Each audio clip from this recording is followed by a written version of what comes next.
Hey friend, I'm so glad you're here. I'm your host, Cece Colbanero, and welcome to That's Joy, the podcast. I'll be sharing stories of miracles, God moments, and unpacking the truth behind what joy really means. Buckle up, because this is going to be far more than just a podcast, but a true movement. My friend, when God gives you a direct call on your life, be sure to answer it. Here's to answering my call together. You guys, welcome back to another episode of That's Joy. I'm so glad to have y'all back here. Man, post-launch week, it just feels just unreal, honestly. What God is doing in and through this podcast is something so big and so beyond just me, and that is the best part. That it isn't about me. It literally is all about Him and all of the things that He is doing in and through me. And so I just love that y'all have supported in such an incredible way. If this, however, is your very first episode that you are tuning into, welcome, welcome, welcome. My name is Cece, and I'm so grateful that you chose to plug in today. Today's actually really, really special, but before we get there, I want to kick us off with a little joyful noise. So what is joyful noise? Well, it's my version of good news. So often we look at the world and we look at just everything going on around us. It can feel like there's a lot more bad news than there is good news. But the truth of the matter is that there are more good things happening. We just don't take the time to highlight them. So joyful noise happens at the top of every That's Joy episode, and we just get to talk about the good stuff. So this week I had some friends write in on Insta, and I want to read them off to you. And if this is you, major shout out. So sweet Caitlin said she's finally stepping out and making godly friends. Caitlin, that's huge, because actually we talk about this in the episode today too, but the people you choose to surround yourself with can either be speaking life or speaking death over you. And so often we don't even recognize when it is death, because sometimes it doesn't even come across as intentional. And in most cases it isn't. But man, when you get really mindful about the people that you're running with, I swear something will shift in your life, and you'll begin to see a lot of fruit when you are running with people who are running in the same direction as you. Logan said her cousin just announced that she's pregnant. We got an auntie in the house. Well, at least that's what Filipinos call it. You're an auntie to all of your cousin's kids. And so, you know what, Logan, you're going to be an auntie now. Okay. Shout out to you, Logan. All right. We got another one here from our sweet friend. Let's see. Noelle said her husband and her are finally able to go on their honeymoon. Okay, that deserves a little snap moment. I know how many friends and just friends of friends have had to cancel weddings and honeymoons and events these past couple of years. And man, I just kept thinking, like, if that was me, that would break my heart. So I just have a big heart towards anyone who's planning a wedding or planning just celebrating love. Man, just so honor you. That is so exciting. Sweet girl Shelby has a job interview today. Good luck, Shelby. I'm so excited to hear the good news, because that is what we are prophesying over you, sister. Nadine just said moving to Nash, baby. Come on, sister. I cannot wait to live in the same city as you, sis. And sweet Rachel said she finally quit her job to go full time into ministry. Rachel, sister, we are just snapping, clapping, honoring you in every way, shape, and form for stepping out and stepping into faith with such a thing as this. I mean, I am so proud of you. I know that is not easy, and I just want to say that I see you, and man, may the Lord bless everything that you do and everything that you touch.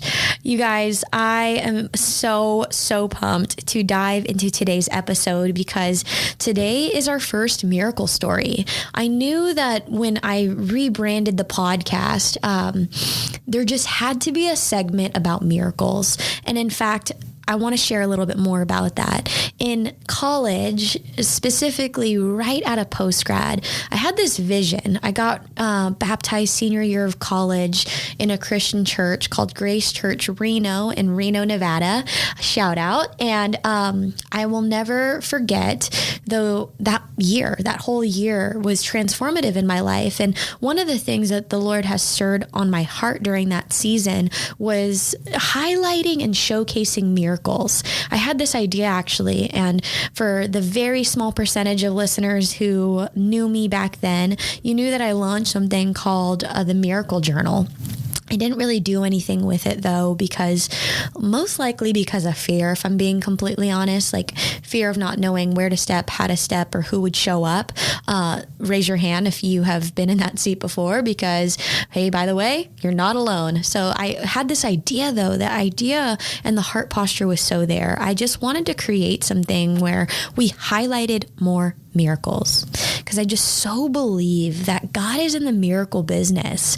It is always miracle season. And in fact, there are miracles happening every single day, but it's just a matter if we have the eyes for it, if we have the heart posture to seek it, to receive it, to just highlight it even more. And so I knew that the idea with the Miracle Journal too was that what would it look like to have some type of tangible item, whether that be an actual journal or an online presence, where I just wrote stories upon stories of miracles that were happening all around me, to hopefully encourage you to find the miracles that are happening around you. Because I know and believe that it isn't just for me to see or for the people that I get to encounter for them to see. It's for you. It's for you too. And so today's episode is very special because it's something that was always a seed that was planted in my heart. I knew that I would one day showcase miracles. I didn't know what the form was going to look like. And honestly, if you were to tell me that year that I thought about the Miracle Journal, that it would actually end up unveiling itself or unfolding, if you will, in the form of a podcast, I think I would have said, like, there's no way. I have no idea how to do that. I am too afraid to talk on the mic. What would I even say? What would I even share? And by the grace of God, he fills the gaps, right? So here we are having one of the most incredible God moments happen and being able to share it with y'all. So to give you a little bit of a background without giving too much, I met sweet Tanya at the optometry office, and I have actually had glasses since the second grade. So I've had glasses / contacts for more of my life than I did before the second grade. Do you know what I mean? Like, I've had glasses for nearly all of my life is what I'm saying. And so I have met a lot of optometry offices and met a lot of optometrists in my day. And I am not kidding you when I say Tanya is the kindest and the sweetest and the most set apart optometry office encounter that I have ever had. And beyond just the optometry office itself, who she is, even if I were to meet her outside of that space, she still would have been one of the kindest, most incredible God moment encounters that I've had to date. And so I knew that when I was relaunching this podcast, she was someone that was top of mind for me, because I thought, how cool is that God can move in a way like this, where I am able to hear her story and her testimony on the other side of a contact lens experience, and now be able to share it through a lens of podcasting. I mean, if the Lord is going to do it, he's going to do it. You know what I mean? He's literally going to show up and show off. And so Tanya has just such an incredible, miraculous story that's happened in her life when she was in her 30s. And it's a traumatic event that shifted the entire rest of her life. And so I just want her to dive in, and I want to unpack it with her. And this is her very first podcast and one of the very first platforms that she is speaking out on it over the last 30 years for the first time. And so right after the accident, she had the story encapsulated on, she had the story just revealed on newspaper articles, but never in the form of video or audio. So all the grace for our sweet Tanya as she steps out in boldness and courage to share a story like this. That's Joy Community introducing my sweet new friend, Tanya. All right, you guys, I am so excited to have Tanya in the hot seat today. We're actually at a beautiful hotel called the Russell, and they have a recording studio. So we're able to sit here and be official with a bless sign over our heads, real equipment, and we get to just sit in here and talk about her miracle stories. So, man, Amen. Before we dive in, Tanya, will you let the people know who is Tanya? What does she get to do for life? And when and how did you find God? What I do for life is I try to help people. I've always been that way. I was a dental assistant for 30 years, and I did it just to help people. Yeah. You're helping people. And then I decided to do eye work, just get into the business of that, and I've been doing that now for 5 years. Beautiful. Mm-hmm. And you're rocking some like really cute glasses right now. Thank you. Is that like a hot pink? Yeah, hot pink. Come on, hot pink. I know. We got to do something when you're over 60, darling. You are rocking it. Well, you guys, I wish you could see her. We're going to take a picture. We're going to post it on Instagram, but she's a stylish queen. Come on. You're funny. So when and how did you find God? What was that relationship like for you? Well, I was about 6 years old, and this couple came around, and they had an old beat-up bus, and they knocked on doors in the neighborhood, and they said, "Hey, we're taking people to church. Would you like to go?" And I was just always inquisitive about God anyway. Yeah. As a child. So, I just said, "Hey, I'll go." And they come got me every Sunday, and then it started on Wednesdays, and then I'd go on Wednesday night. Yeah. And it was just, it was really a Baptist church where they had a lot of gospel music, and that really touches your heart, gospel music. And I still like to listen to it to this day. Yeah. It's really just something about the music too. And I was in a church choir. I can't sing worth a lick, but it was just uplifting for me to sing for the Lord. Yeah. It was. I love it. And your parents you didn't grow up by them taking you to church. No. You literally rose your hand when you were 6 and said, I want to try this church thing out. Yes, I went. Did you have any friends that were like, we're going? I made friends there. Okay. So it helped a whole lot, and I was very kind of shy, really, but I would just go and sit at the back of the church, and then you meet people in the Sunday school class, and then you just go together. Yeah, that's so beautiful. That way through God. Yeah, man. I can't wait to just unpack too as you begin to share your story, like how that relationship has deepened. Because to find God at 6 feels like such a gift, like, man, 6 years old, that's basically your whole life. You're running with God. And so I think that is the sweetest thing. Y'all, for those of you who are listening, man, when I first met Tanya, I was actually booking my appointment, and I'm going to share this at the top. I've already shared it at the top of the episode, but when I picked up the phone, I just won't forget.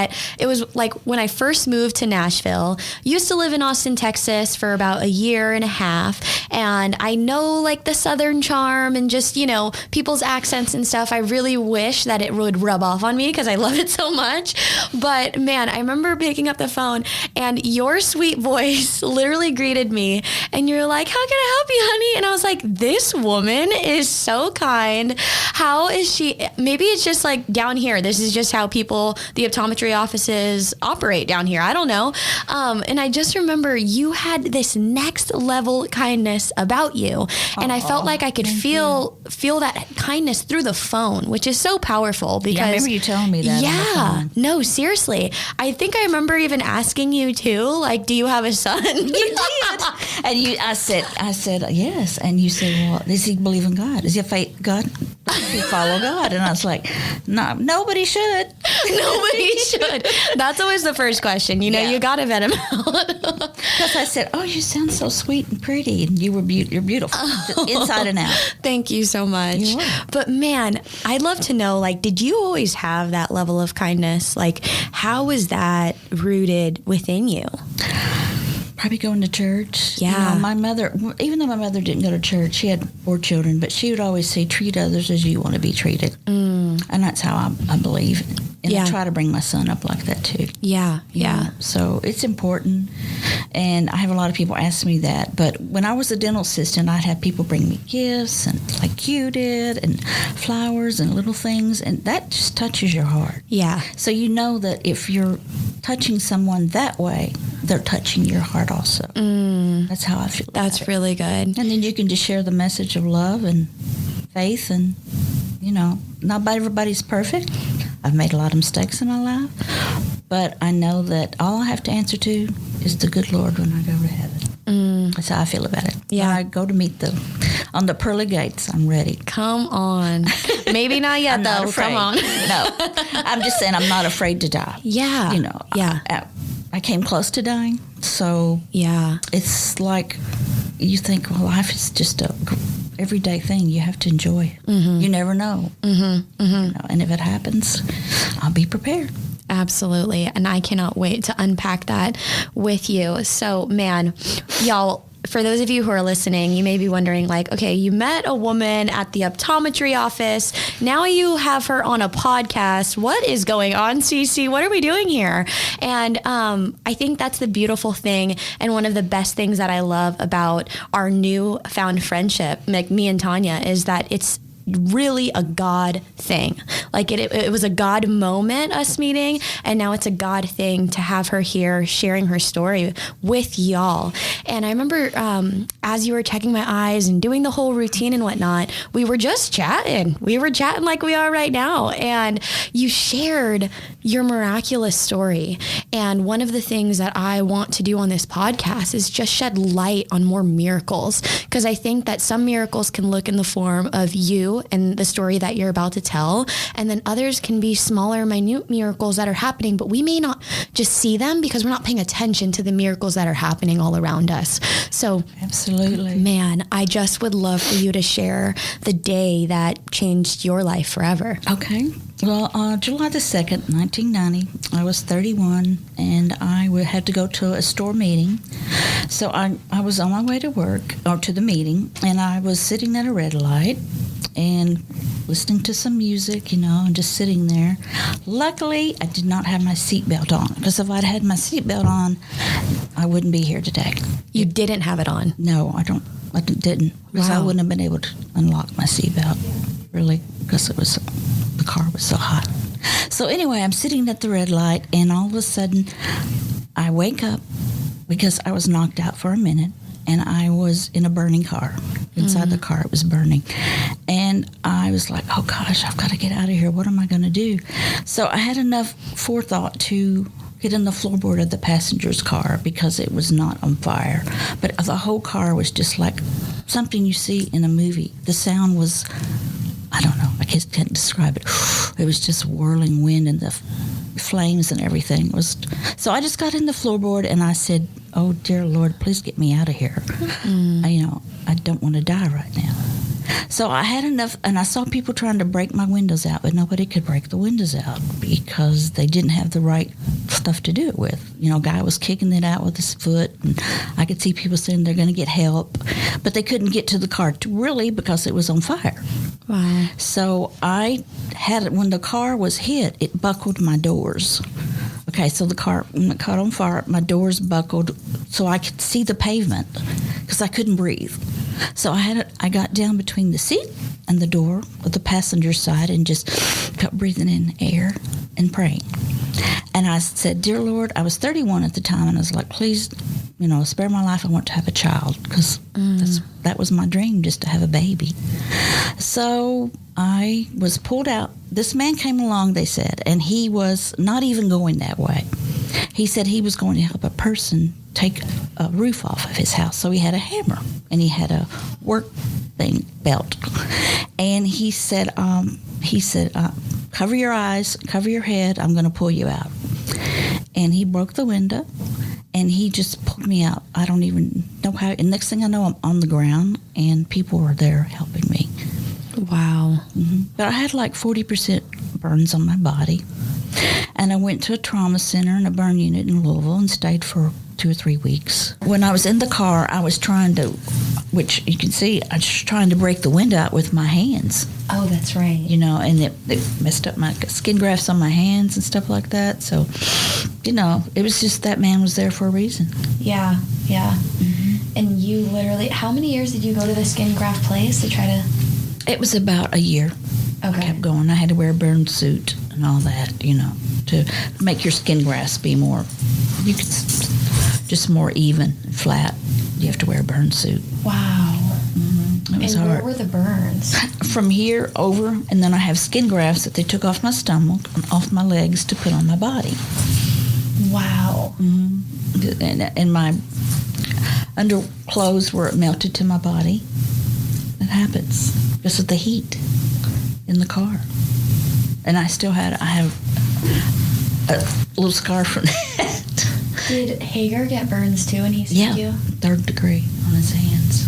And when I was in the hospital, my mother came to the hospital and I said, "Who saved me?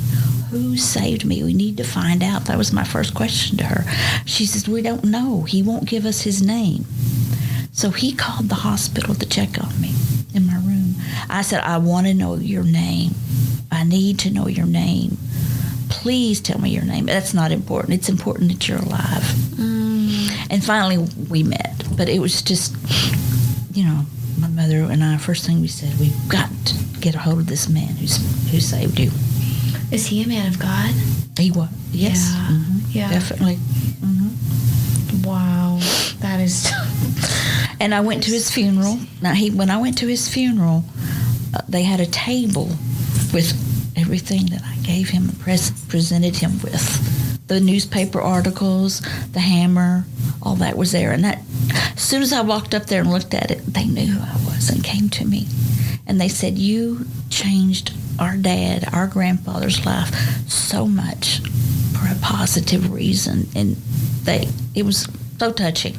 My mother and I went. And it was really something to see all that. Wow. Mm-hmm. And it meant a lot to me. Yeah. It really did. I wonder too, was he driving past the scene and had to stop his car? Yes, he had to stop. And he ran over and said, is a baby in there? Who's in there? And they said, "There's a girl in there. We can't get her out." So he took that just busted that window and pulled me out. And to this day, my mother, my sister, and my friends carry a hammer in their car. Wow. In case they get trapped in a car and you can't get out.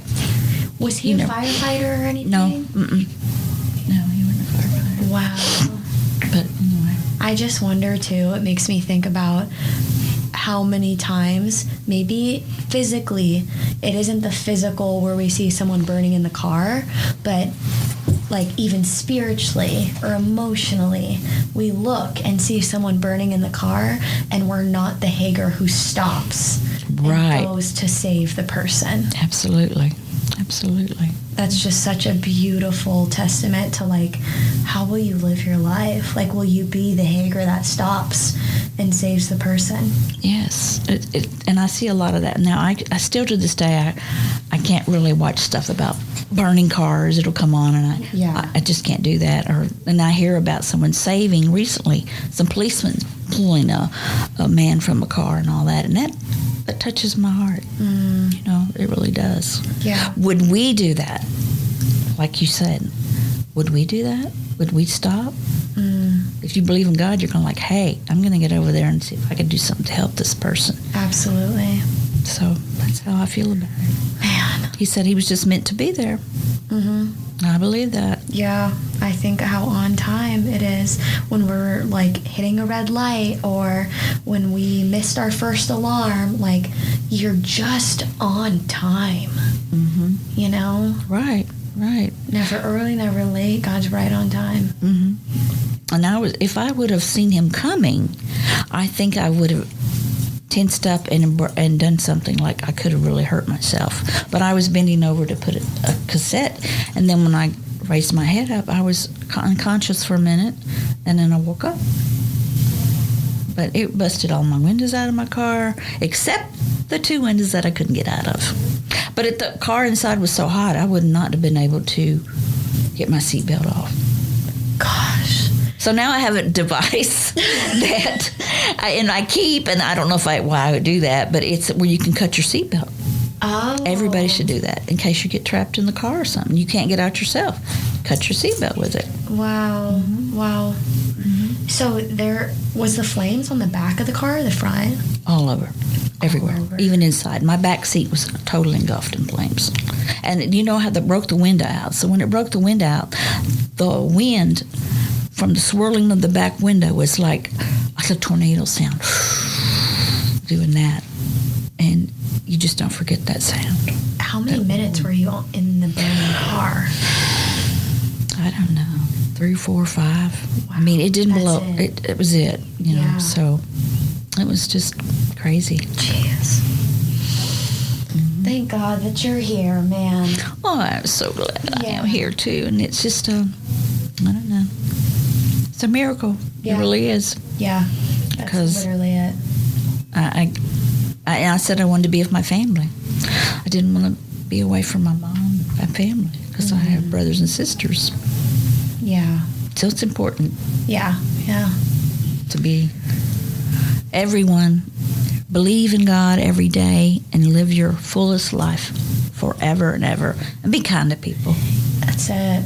That's it. No matter what race, color, or anything, because you're going to have to answer to the good Lord one day. Only Him, not anybody else. And you better be prepared. Come on. That's how I feel about it. Mic drop. Right there. But it was just a miracle. And then these 6, I thought, I'm just not going to have a child. It's not going to happen. And I had Austin.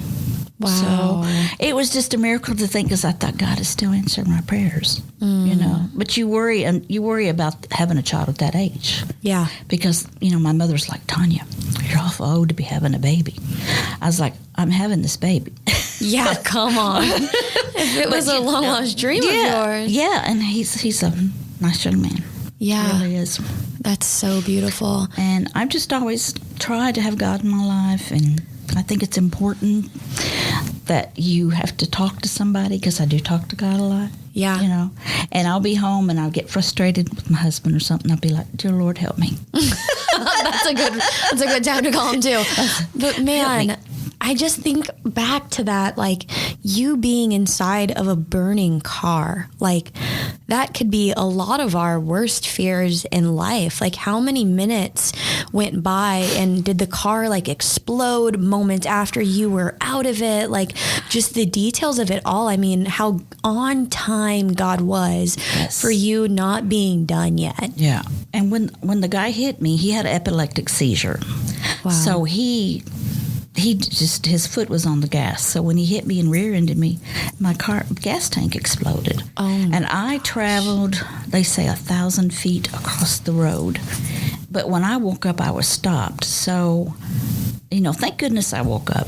I really did. And I was leaning over on the armrest, and I just woke up and looked around. I thought, I've got to get sheltered.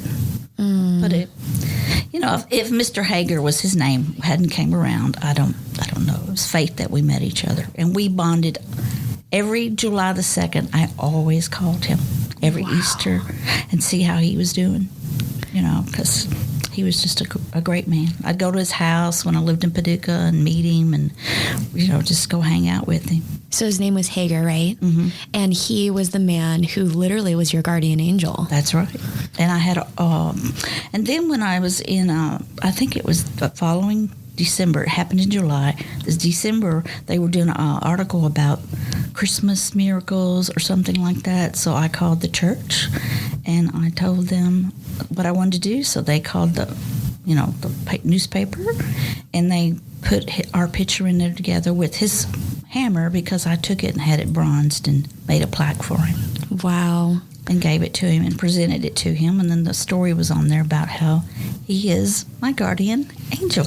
Yeah, that is so beautiful. And man, thank God for him, because just to think about all of the life that has been lived after that accident. Like, I just think about our time when we do go and how much it is so much like a race. Like, when we finish our race, we can only hope and pray that the Lord says, well done, my good and faithful servant. But man, when we don't go, doesn't it just fix your eyes to make you see like, okay, I still have something to do here? I know that's right. What do you feel like that stirring was for you?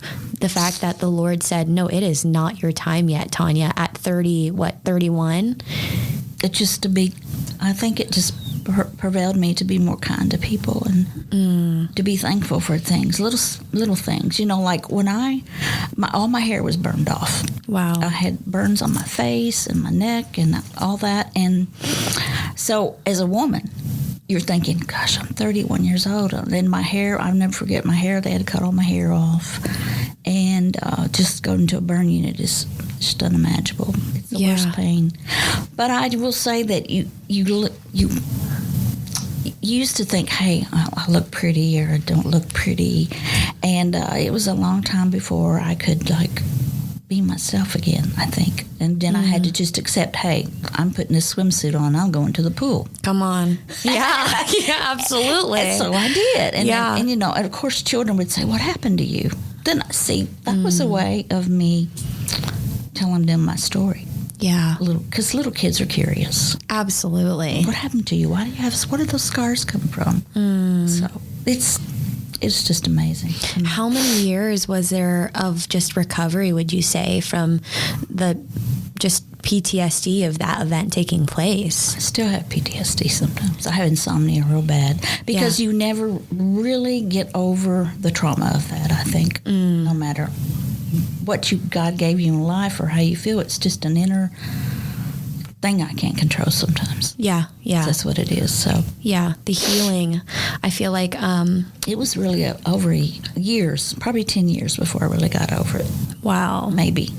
Wow. You know, but I just felt like my beauty was all gone as a woman at 31. You can imagine. But then I just realized, hey, you know, I'm here. God saved me. I'm here for a reason. And then 3 or 4 years later, I had my son. Come on. Yeah. So. And I'm sure your whole world changed from there. It did. And as we grew up, he just told him what happened, and as he got older, and he was just like, if you didn't get saved, I wouldn't be here, Mother. Wow. So that really made me be more grateful about that, you know. So he's a good young man. Yeah, just to think about that alone, man, I'm like trying to hold back the tears before I let it go, because it just is such a sweet reminder of how on purpose God is with everything, you know. And that's one of the things that I just admire so much about your story, is just how your kindness literally is something that overflows. Like, if y'all are in Nashville, grab your contacts and glasses from the Costco optometry office and meet Tanya, because her love and the way that she just loves people so well, I think is just such a gift, and so on purpose to why she is needed here for years and years to come, because man, she ain't done yet. And I just so appreciate you sharing that, your whole story with every listener. It helps to open up about that stuff, because if you bottle things up inside, it's going to eat at you, eat you away. You have to share things with people. You know, that's how I feel about it. Absolutely. And one of the things, too, that you said I think is really powerful, one of my friends shared, a miracle happens in an instant. Healing takes time. Absolutely. And I think that that's exactly what you're kind of uncovering there, is like, man, that day was a miracle. Right. A miracle. But the healing, when you partner with God, it can take time. And maybe it's something that you feel most healed today, but the reality is like, Trent Shelton actually shared this on the podcast. There's 2 outcomes. It's healed or healed when you believe in God. And so even when one day when we are with the good Lord in heaven, we will be fully healed at that point in Jesus' name, you know? Amen. And so I think that that is just something powerful to cling to too, for people who are listening right now that may be navigating just really a hard time. This is like a really hard season for a lot of people. And maybe for you, it doesn't look something like the traumatic thing that Tanya endured, but man, we just want to honor you and say that, like, we see you. We also see you, you know? Yes, absolutely. If you were to know everything that you know now, what would you tell your 21-year-old self? That's a good question. Yeah. If I was 21 again, I would just try to live life better. I mean, don't, because there's things when you're 21, you think, oh, I want to go out and party and drink and do this and do that. And it's stupid sometimes. Say it. You know, you think it's cool, but it's not. And it can lead you in a different path of life. You know, that's how I feel. So you have to be careful who you hang around with when you're 21 and older, because influences are out there. And if you have God in your life, you can overcome those influences, I think. Yeah, absolutely. Mm-hmm. That's such a good little snippet. And I always love that quote too, that says, you are a product of the 5 people you surround yourself with. And there are a lot of listeners on here who are ranging from age 21 to 31, and maybe some older and maybe some younger, but a large majority are in that gap. So man, I just think that, like, in the next handful of years, I'm 26 right now, like, something very traumatic could happen in Jesus' name, like whatever is down the line. Like, it's just crazy to think about how we just don't know what's ahead. And it doesn't mean that we live from a state of fear, but I think that it allows us to live with more intention for the today. Yes. And I think that's what you're even saying too, is like, man, you never know. Because, you never know. But I know that when I was in the car, I felt as if when Mr. Hager pulled me out, that I just was like a feather to him, like God was lifting me up. Because, I mean, I was down in the floorboard, and he reached down there, and then he got 3rd-degree burns on his arm. But at the same time, I felt like he just, like, you know, like I was just floating in the air. Wow. And that I was sitting on the ground. It was just amazing to me. Yeah. Really. Yeah. Have you ever read that book, Just Like Heaven? No. Or Like Heaven? John Burke. It's a book written all about near-death experiences. And so it talks about people and how they essentially experienced a glimpse of heaven, but then came back because it wasn't their time. I agree with that. I think there's people, that really happens to people. Yeah. But you didn't necessarily have that happen in that moment. No. Okay. Mm-hmm. Yeah. Dang, that is just so good. So being the age that you are now, is there something on your mind or on your heart that is still on your bucket list today? Well, one day I'd like to be a grandmother, maybe. Yeah. But, and to really get back in church, because I haven't been to church in a long time, because the church I used to go to was very judgmental about things. And I was going through a hard time, and it was just, I felt like I was being humiliated because I wanted to get away from a relationship. Yeah. But in the Bible, you know, divorce and all that, you know, 10 Commandments, and that's how they felt. But I just stayed with the person that was abusing me. But then I decided to. That was Austin's dad. Gotcha. So I just decided to get out of that relationship. Yeah. And the girl that I worked with, who was the hygienist, I went to church. She said, come to my church. So I went to church, and it took Austin, and he was, you know, when he was a baby. She was pregnant. I got pregnant. So our babies were close in age, and we dedicated our children to God at the church. Oh, that's so beautiful. Mm-hmm. That is so good. So I've always had people in my life like you and other people that have led me to the Lord when I sway.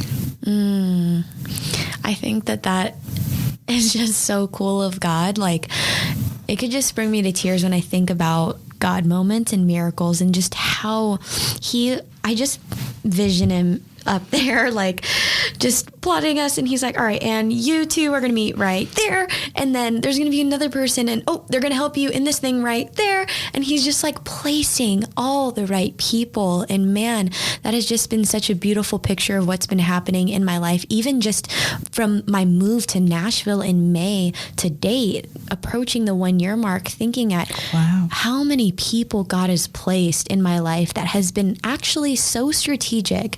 And so it's beautiful because it's like, man, just hearing that I could even be a sliver of a blessing for you feels like, man, you've been a blessing for me just hearing that story, you know? Thank you. It's just such a reminder. Like, I love hearing that because one of my favorite quotes, I was actually walking through Target and they had this end cap. And if you know Target, which, come on, everybody knows Target. But if you... Absolutely. Exactly. My mom calls it that too.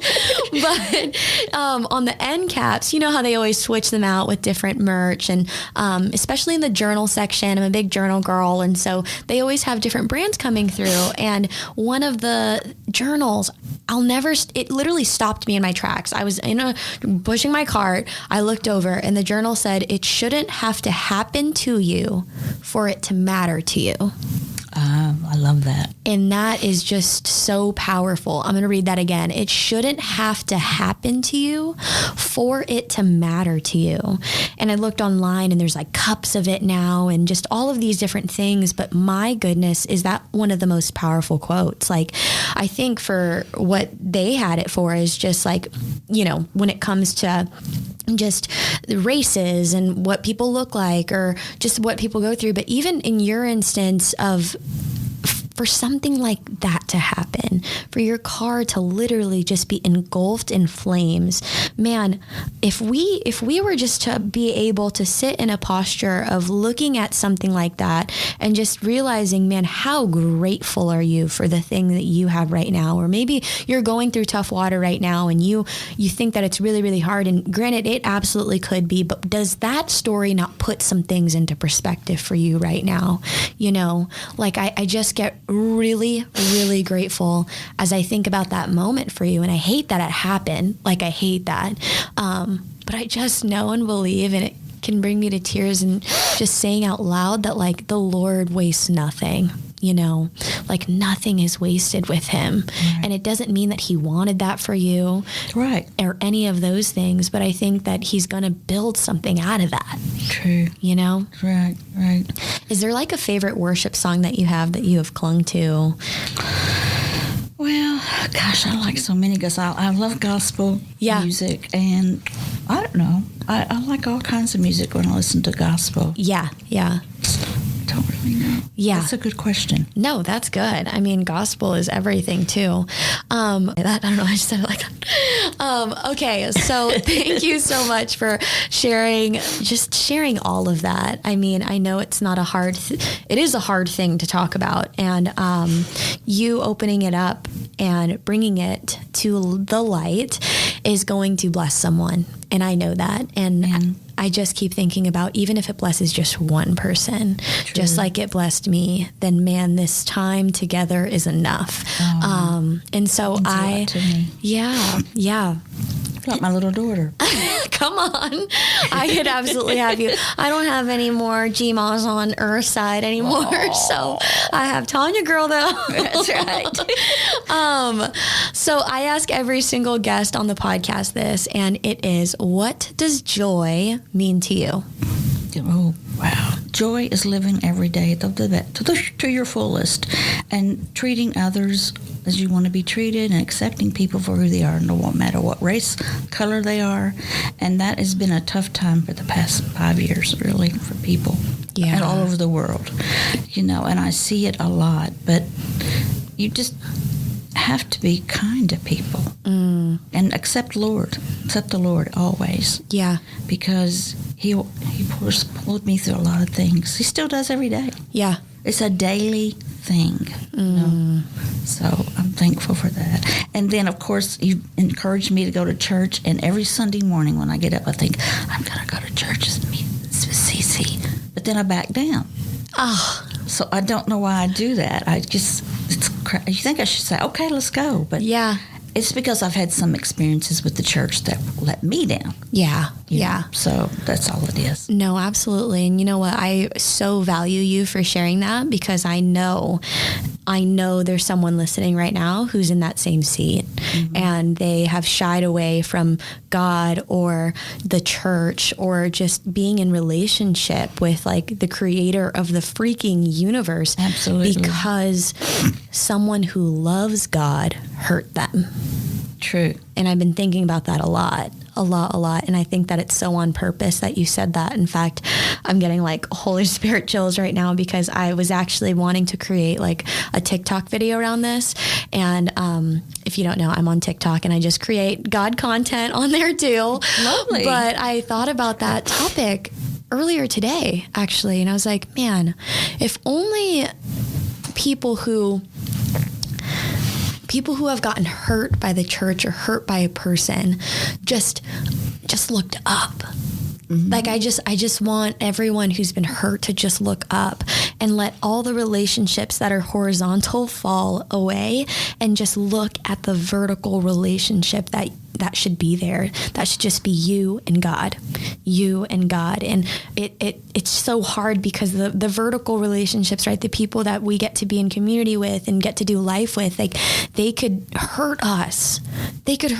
And a lot of times we end up getting disappointed by the things that they do or the things that they say. And maybe we've been that person to other people. We've hurt other people unintentionally just because in my life. Right. I have too. Like, you just say things and you'll be like, why did I say that? Right. You regret it. But then you think about it. And I have done that a lot in my life, you know. It's just, that's something you have to think about too, because you think, would God want me to treat that person that, you know? Yeah. So and that's a powerful question to ask yourself. And so I think about that a lot too. But anyhow, I just so appreciate you sharing that. And man, I would love to go to church with you. I won't be in town this weekend, but next weekend we're going together. Definitely. But man, thank you for sharing, Tanya, just what joy means to you. I so appreciate all of that. And honestly, as I think about just what the Lord has done here and what the Lord's going to continue to do in and through your life, I just keep thinking about that book that I was talking about, Just Like Heaven. It talks about the highlight reel that we'll have, like when we get to be up on the mountain with the Lord, like looking back at our highlight reel. I'd love to see, and I hope to God that you are in my highlight reel, because man, that it has just been a gift. It's just, I'll be reaching for you, honey. If I'm gone, I'm going to put my hand out and say, you got to get her up here with us. In a not scary way, of course, because I get scared sometimes by ghosts and things, but so just don't scare me. But my goodness, your time has been such a gift, Tanya, and I know that sharing your voice is just blessing so many. So thank you so much for being here. It's been a pleasure. You're such a sweetie. And everybody, you need to listen to this girl all the time, because she is so young and so inspirational for me. And I'm old enough to be her grandmother, probably. But she touched my life when she came in, and it was just meant to be. Yeah. God knew what he was doing. So sweet. I love it. Thank you so much. You're welcome. You guys, was that not one of the most beautiful stories you have ever heard? I mean, there are so many moments throughout that episode where I quite literally had to hold back tears, because, man, if I went there, we would have gone there and there would have been no point of return. I don't know if I would have been able to complete the podcast altogether. But if you shed some tears, know that you're so not alone, because it's such a special thing to hear something like that, and just to hold space for her. And although it happened so many years before, I just love that quote so much that I saw in Target. Like, it doesn't have to happen to us for it to matter to us. And I think if your heart was touched, you are living out that quote. And I think that is something so beautiful about you. And so I see you. My favorite part about this episode was how Tanya talked about her kindness. It was more towards the end where she talked about how she views life after that event, after something like being nearly engulfed in flames and on the edge of like death, really, how she was able to look at her life moving forward and knowing that, one, I want to live my life to the fullest, and two, I want to be kind to anyone and everyone, no matter what that looks like. And y'all, there are so many behind the scenes moments where we were able to just converse after the show and after the recording, just about her heartbeat and where she grew up. And I'm just so amazed. I'm really amazed by who Tanya is and how she shows up. And I would love to know from y'all, though, what was your favorite part about this episode? Feel free to shoot me a text at 615-813-4813. I would love to know your favorite part. And if you're not following me on social media yet, you can follow me at CCALBONERO on the good old Insta or on TikTok too. And you can follow That's Joy, the podcast, on Instagram, as we just continue to post all the most encouraging content to keep you inspired and to keep your eyes fixed on hope. But if you guys have not yet subscribed to That's Joy, be sure you go do that, y'all. These numbers add up and they matter so much.